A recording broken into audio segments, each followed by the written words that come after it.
11 দলীয় প্রার্থীদেরকে মারপিট করা হয়েছে, রক্তাক্ত করা হয়েছে এবং সকালবেলা ভোট শুরুতেই এজেন্টদেরকে বাধ্য করে রেজাল্ট শিটে প্রিজাইডিং অফিসার জোর করে স্বাক্ষর নিয়েছে।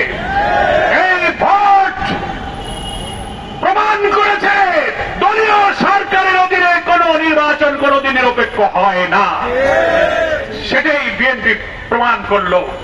আমরা সেই 2 নির্বাচনের সফর করে বলে এসেছিলাম, প্রিজাইডিং, পোলিং, প্রশাসন, রিটার্নিং অফিসার নিরপেক্ষ থাকবেন।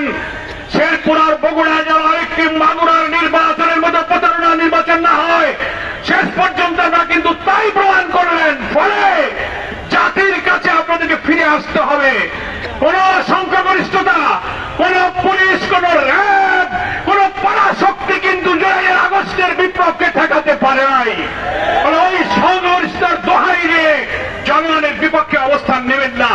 আপনারা সেই ফ্যাসিবাদের ধিক্কৃত নিন্দিত পথের দিকেই হাঁটছেন। যে পথে তারা গিয়েছিল, আপনাদের যাত্রা দেখে মনে হয় সে অপরিণামদর্শী পথে আপনারা রওনা করেছেন। বিএনপিকে জবাব দিতে হবে। এত বড় একটা নির্বাচন, এত রক্তক্ষয়ী আন্দোলনের মধ্যে দিয়ে গণ আকাঙ্ক্ষার প্রতিফল হিসেবে আমরা যে নতুন বাংলাদেশের অভিযাত্রা শুরু করেছিলাম, পার্লামেন্ট অধিবেশন শুরু হয়েছে, 1 মাস কেবল অতিবাহিত হচ্ছে। রাজনীতিতে এই সংকট কে তৈরি করলো? সারা দেশবাসী জানে এই সংকট তৈরি করেছে ক্ষমতাসীন বিএনপি।